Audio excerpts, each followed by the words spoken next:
மாணவர்கள் அனைவருக்கும் வணக்கம். 30 நாளில் ஆங்கில இலக்கணம் கற்றுக்கொள்வது எப்படி அப்படின்ற தலைப்பின் கீழ் நம்ம வீடியோ பார்த்துட்டு வரோம். 2வது நாளான இன்று நம்ம சப்ஜெக்ட் அண்ட் ப்ரெடிகேட் அப்படின்ற தலைப்பின் கீழ் வீடியோ பார்க்க போகிறோம். நேற்றைக்கு சென்டென்ஸ் வாக்கியம்னா என்னன்னு சொல்லி பார்த்தோம். அதற்கான எக்ஸாம்பிள்ஸ் எடுத்துக்காட்டுகளையும் பார்த்துருந்தோம். நேற்றுக்கான வீடியோ முடிவில் நம்ம பயிற்சி, அதாவது எக்ஸசைஸ் கேள்விகள் கொடுத்துருந்தோம். இந்த கேள்விகளுக்கான பதில் இன்றைக்கு வீடியோவில் முடிவில் நம்ம பதிவு பண்ணியிருக்கோம். நேற்றுக்கான எக்ஸசைஸ்க்கான பதிலை ஒரு சப்ஸ்கிரைபர் ஒருத்தர் நேற்று கமெண்டில் போட்டிருந்தார். அவருக்கு என்னுடைய வாழ்த்துக்கள். வாங்க இன்றைக்கான தலைப்புக்குள்ளே போகலாம். சப்ஜெக்ட் அண்டு ப்ரெடிகேட், அதாவது தமிழில் எழுவாயும் பயனிலையும், எழுவாய் பயனிலை அப்படின்னு சொல்லுவோம். தமிழில் நமக்கு நல்லா இதை தெரிஞ்சிருக்கும்னு நினைக்கிறேன், இல்லைங்களா? தமிழ் மீடியம் ஸ்டூடெண்ட்ஸுக்கு எல்லாருக்குமே எழுவாய்னா என்ன, பயனிலைனா என்னன்னு சொல்லி தெரியும். ஆனால் அதே இங்கிலீஷில் நம்ம சப்ஜெக்ட் அண்ட் ப்ரெடிகேட் அப்படின்னு சொல்லும்போது அது ஏதோ மாறுபட்ட ஒரு சொல் மாதிரி நமக்கு தோன்றும். சரிங்களா? சரி, இன்றைக்கி சப்ஜெக்ட் அப்படின்னா எழுவாயின்னு சொல்லி பார்க்குறோம். அப்போ அது என்ன அப்படின்னு சொல்லி பார்க்கும்போது the part which name the person, thing or place is called subject. தமிழில் வாக்கியத்தின் நாம் குறிப்பிடும் ஒரு நபர், பொருள் அல்லது இடம், அதை தான் நம்ம சப்ஜெக்ட்னு சொல்கிறோம். சரிங்களா?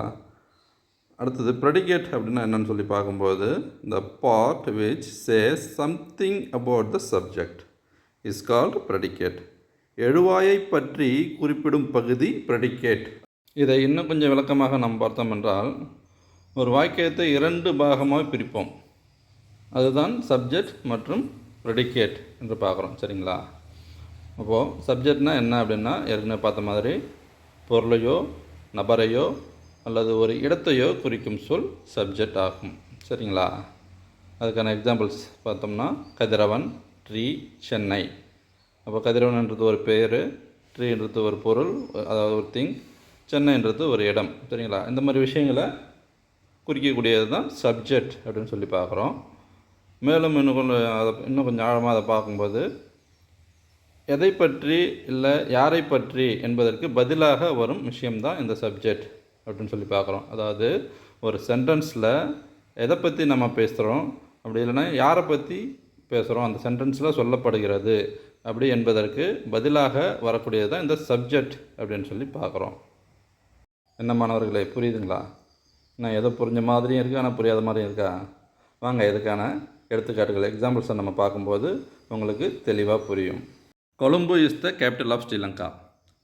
இதில் கொழும்புன்றது subject, is the capital of Sri Lanka அப்படின்றது ப்ரெடிகேட். சரிங்களா?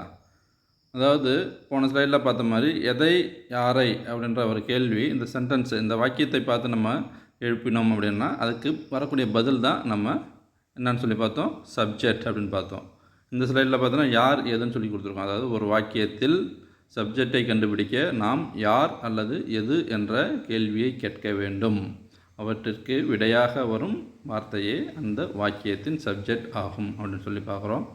யார் என்றாலும் யாரை என்றாலும் ஒன்று தான், எது என்னாலும் எதை என்றாலும் ஒன்று தான். சரிங்களா? அதனால் அதில் போட்டு நீங்கள் கன்ஃபியூஸ் பண்ணிக்க வேண்டாம். அப்போது அந்த கேள்வி, இப்போ அந்த மேலே கொடுத்துருக்க சென்டென்ஸ் நம்ம அதில் ஒரு கேள்வி எழுப்புகிறோம். எது கேபிட்டல் ஆஃப் ஸ்ரீலங்கா என்ற கேள்வியை நம்ம எழுப்பும்போது அதற்கான பதில் கொழும்பு அப்படின்னு சொல்லிட்டு நமக்கு கிடைக்கிது. சரிங்களா? அப்போது இதை வைத்து நாம் அதுதான் சப்ஜெக்ட் அப்படின்னும், அதை தவிர்த்து மீதி உள்ள அனைத்து பகுதியும் ப்ரெடிகேட் அப்படி என்றும் நம்ம அதை பார்க்குறோம். மேலும் ஒரு எக்ஸாம்பிள் பார்ப்போம். இங்கே Radha is a clever girl. Radha ஒரு புத்திசாலி பெண் அப்படின்னு சொல்லி நமக்கு கொடுத்துருக்கு. இப்போது இதில் பார்த்தீங்கன்னா யார் புத்திசாலி பெண் என்ற கேள்வியை நம்ம எழுப்பும்போது அதற்கான பதில் பார்த்திங்கன்னா ராதா.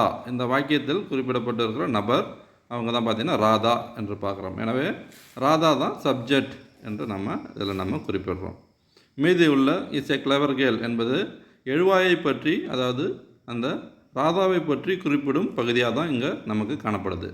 எனவே அந்த பகுதியை எல்லாத்தையும் நம்ம ப்ரெடிகேட் என்று நம்ம இங்கே பார்க்குறோம். மேலும் ஒரு சில எடுத்துக்காட்டுகளை பார்ப்போம். Geetha likes sweets. கீதா இனிப்புகளை விரும்புகிறாள். இந்த கீதா லைக் ஸ்வீட்ஸ் என்ற வாக்கியத்தில் யார் என்ற கேள்வியை நம்ம கேட்கும்போது அதற்கான விடை நமக்கு கீதா என்று நமக்கு வருகிறது. அப்போது கீதா தான் பார்த்திங்கன்னா இதில் சப்ஜெக்ட்.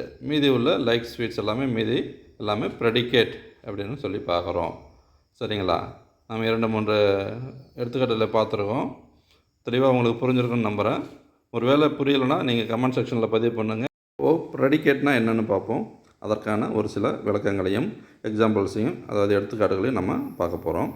ப்ரெடிகேட் என்பது என்னன்னு சொல்லி ஆல்ரெடி பார்த்தோம். சப்ஜெக்டை தவிர்த்து மீதி வரக்கூடிய மற்ற அனைத்து பகுதிகளும் ப்ரெடிகேட் அப்படின்னு சொல்லி பார்க்கலாம். அதாவது சப்ஜெக்டை தவிர மீதி என்னென்னலாம் வரும் அப்படின்னு சொல்லி பார்க்கும்போது வெர்பு, ஆப்ஜெக்ட்டு, அதிலே பார்த்தீங்கன்னா டைரக்ட் ஆப்ஜெக்ட்டு, இன்டைரக்ட் ஆப்ஜெக்ட்டு, அப்புறம் காம்ப்ளிமெண்ட்டு, அட்ஜசன்ட்டு, மற்ற எதுவாக இருந்தாலும் சப்ஜெக்டை தவிர்த்து மீதி வரக்கூடிய அனைத்து பகுதிகளுமே ப்ரெடிகேட் அப்படின்றதான் நம்ம பார்க்குறோம். இங்கு மேலும் ஒரு சில எக்ஸாம்பிள்ஸ் எடுத்துக்காட்டுகளை நம்ம பார்க்குறோம். இங்கே சப்ஜெக்ட் தனியாகவும் ப்ரெடிகேட் தனியாகவும் நம்ம தனித்தனியாக பிரித்து எழுதியிருக்கிறோம். சரியா?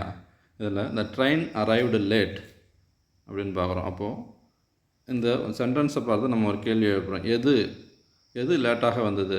அதாவது ட்ரெயின் அரைவ்டு லேட் அப்படின்ற ஒரு சென்டென்ஸில் எதுன்ற ஒரு கேள்வி எதுன்னு சொல்லி நம்ம பார்க்கும்போது இந்த ட்ரெயின் அப்படின்ற பதில் நமக்கு கிடைக்கிது. அப்போ அதுதான் சப்ஜெக்ட்டு.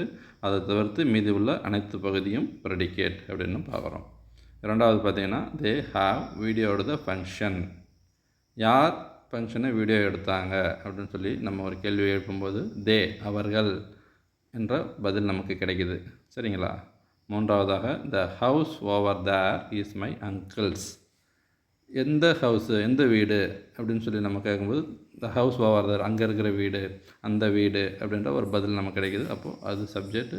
அதை தவிர்த்து மீதி உள்ள அனைத்தும் பார்த்திங்கன்னா ப்ரெடிகேட். அதாவது வேர்பு எங்கே ஸ்டார்ட் ஆகும் சரிங்களா? அதாவது குறிப்பாக நம்ம அதை ஒரு குழு மாதிரி வச்சுக்கலாம். அப்படின்னா இந்த வெர்பு பார்த்திங்கன்னா ஆரம்பிக்கிற அந்த இடத்துலேருந்து மீதி உள்ள மற்ற பகுதியில் எல்லாமே ப்ரெடிகேட்னும், அதுக்கு வெர்புக்கு முன்னாடி உள்ள பகுதி எல்லாமே பார்த்திங்கன்னா நம்ம சப்ஜெக்ட் அப்படின்னு ஒரு ஷார்ட்கட்டாக நம்ம இதை நம்ம வச்சுக்கலாம். சரிங்களா? The sun rises in the east. இது கிழக்கில் உதித்தது அப்படின்ற கேள்விக்கு பார்த்திங்கன்னா சூரியன் என்ற பதில் நமக்கு கிடைக்கிது. அப்போது சூரியன் என்றது சப்ஜெக்ட், அதை தவிர்த்து மீதி உள்ளது எல்லாமே ப்ரெடிகேட். அதே மாதிரி அடுத்தது ஐ ரோட் எ லெட்டர் என்ற கேள்விக்கு யார் என்னும் கேள்வி எழுப்பும்போது நான் என்ற பதில் கிடைக்கிது. அப்போ நான் என்பது சப்ஜெக்ட், மற்றது ப்ரெடிகேட். அது மாதிரி எல்லாத்தையும் ஒன்று ஒன்றா நீங்கள் மீதி உள்ளதை பாருங்கள். சரிங்களா? கடைசியாக பார்த்தீங்கன்னா my teacher thought A grammar அப்படின்னு தாட் அஸ் கிராமர் அப்படின்னா யார் என்ற கேள்விக்கு மை டீச்சர் என்ற பதில் கிடைக்கும்போது அது சப்ஜெக்ட் என்றும் மீதி உள்ளது ப்ரெடிகேட் என்றும் நம்ம பார்க்குறோம். சரிங்களா? இந்த வீடியோட முடிவில் நேற்றைக்கான கேள்விக்கான பதில்களும் கொடுத்துருக்கேன். இன்றைக்கான கேள்விகள் ஒரு 20 கேள்விகள் இன்றைக்கான கேள்விகளாக உங்களுக்கு கேட்கப்பட்டிருக்கிறது. அந்த கேள்விகளுக்கு நீங்கள் சரியான பதிலை கமெண்ட் செக்ஷனில் பதிவு பண்ணுங்கள். நிறைய கேள்விகள் பார்த்திங்கன்னா இன்றைக்கி பார்த்த உள்ள எக்ஸாம்பிள்ஸ்லேருந்தும் கேட்டிருக்கேன். ஏன்னா அவங்களுக்கு ஈஸியாக பதில் பண்ணுறோம். ஏன்னா அந்த இன்றைக்கி பார்த்த எக்ஸாம்பிள்ஸ்லாம் உங்களுக்கு ஞாபகம் இருக்கா அப்படின்றதுக்காக அந்த கேள்விகளை அதில் ரிப்பீட்டடாக நான் கேட்டிருக்கிறேன். சரிங்களா? எந்த அளவுக்கு நீங்கள் பயிற்சி எடுக்கிறீங்களோ அந்த அளவுக்கு நீங்கள் வேகமாக இந்த கிராமரை கற்றுக்க முடியும். சரிங்களா? வாங்க நேற்றுக்கான வீடியோவுக்கான அந்த கேள்விக்கான பதில்களை பார்ப்போம்.